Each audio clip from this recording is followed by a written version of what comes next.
A third place to build a great society is in the classrooms of America. There your children's lives will be shaped. Our society will not be great until every young mind is set free to scan the farthest reaches of thought and imagination. President Lyndon Baines Johnson made these remarks to a crowd gathered in Ann Arbor, Michigan on May 22, 1964, in what became known as his Great Society speech. Johnson's Great Society envisioned an America unhampered by poverty and growing in knowledge. He pursued progressive educational reforms and promoted stronger schools as a means to combat the evils of poverty. When analyzing Johnson's policies regarding K-12 and higher education, it is vital to look at them through the context of his own life. Johnson grew up amidst poverty, and his family life stressed the importance of education and learning at an early age. Johnson once commented that when he was young, poverty was so common he didn't know it had a name. He was the firstborn child to his parents Sam Johnson Jr. and Rebecca Baines Johnson, and their first family home was on a secluded farm by the Pedernales River in Texas. The Johnson home was fairly meager, being without many modern accommodations. His parents were not wealthy, yet were devoted to education and believers in education as escape to poverty. Both of Lyndon Johnson's parents' own backgrounds reveal why they firmly encouraged him to use education to better his life. As a student, Sam Johnson was determined to receive an education and worked during his youth to pay his way through the public school system. After leaving school, he continued his own studies and became a teacher for 2 years. His mother enjoyed an elevated social status due to her education at Baylor University. In addition, the historian Randall Bennett Woods writes that the Anglo-Texans with whom Lyndon Johnson grew up worshipped at the shrine of education, and adds that the region where Johnson grew up produced more teachers than any other region in Texas. All of these factors led to Johnson being introduced to educational learning at a very young age. Johnson's early childhood was strongly shaped by the devotion his parents had to a strong education. Johnson's beliefs about the need for education reform drew upon his experiences both as a student and as a teacher. When Johnson matured to school age, he would experience his first classes in an unimpressive one-room schoolhouse. Like the rest of the town, the school building was extremely bare, having neither the luxury of electricity nor running water or toilets. This meager environment, devoid of learning resources, obviously did not spawn optimal learning conditions. Early in life, Johnson was exposed to the fact that children born into poverty and desolate environments faced great challenges and stood on uneven footing in educational matters. The years Johnson spent as an elementary and secondary school teacher were powerful in shaping his reform policies. Johnson's first teaching job was at Cotulla, Texas Elementary School. The school is for Mexican Americans, and Johnson was assigned to teach 5th through 7th grade. This association with the Mexican Americans as an outcast group had a profound effect in shaping Johnson's views on discrimination. Grew up in the heart of Texas, he learned to glorify the heroics of the Alamo and praise the defeats of the Mexican troops.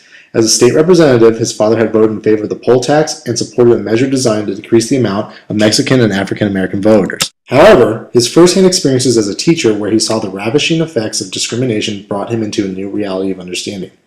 Johnson saw not only the repressing effects of poverty, but also the ramifications of segregation and racism on the children in his classes. Speaking of the conditions of Cotulla, Johnson saw that the town was a little dried up, dying place that was one of the crummiest little towns in Texas. He was struck by the despair of the local people and distraught with their plight. Most importantly, Johnson saw how these conditions worked to cripple the children's prospects of a better future. He later asserted that the children at the school were mired in the slums, lashed by prejudice, and buried half alive in illiteracy. To help alleviate these issues, Johnson became very passionate about the cause of helping the children better themselves through their education. He put great efforts into his job at the school, and through his dedication he attempted to give his students feelings of significance and self-worth. Johnson would later channel these memories into activism in order to support the oppressed of the nation.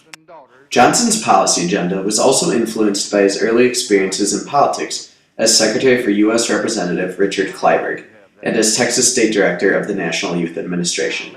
He left teaching in 1931 to join the staff of Texas Democratic Congressman Clyburn. Being in Washington during the Great Depression introduced Johnson to the powerful role the federal government could play in people's lives. As Robert Dallek writes, in the midst of the worst economic crisis in American history, the federal government in Washington became the focus of attention and hope. This was the first widespread example of the federal government being used to publicly support the welfare of the citizens, and Johnson passionately supported Franklin Roosevelt and his New Deal policies. Additionally, in his position as secretary, Johnson exhibited the importance he placed on education by implementing a process in which the staff would look through local newspapers and send letters of congratulations to students listed for graduating from high school. Johnson became directly involved with the New Deal when he was appointed Texas State Director of the National Youth Administration in 1935. According to Dallek, the purpose of the National Youth Administration was to save a generation of young people from ignorance, unemployment, and enduring hardship. The program was revolutionary in that the federal government was taking an active role in the lives of children. Importantly, Johnson saw the evolving and expanding approach that Washington was turning to in dealing with dismantling the negative effects of poverty on the nation's youth. Dallek asserted that, like FDR, Lyndon's first concern was to help needy youngsters who might otherwise never realize their potential. Lyndon was thrilled to help administer the program. The National Youth Administration encouraged youths to remain in or return to school and was created to help deal with the overwhelming amount of unemployment among the nation's adolescents and young adults. Johnson's job as Texas State Director gave him experience engineering the first stages of federal involvement in improving the welfare of the country's youth. Given Johnson's own roles as an educator and as Texas State Director of the National Youth Administration, it is a little surprised that these experiences translated themselves into groundbreaking policy initiatives when Johnson became president in 1963. His life thus far had prepared him to lead in the push for revolutionary education reforms and provided him with a political angle. Being the brilliant politician he was, Johnson aptly portrayed his background in a way to gain public support for his policies. Johnson's pleas for legislative action would be fully supplemented through political pageantry.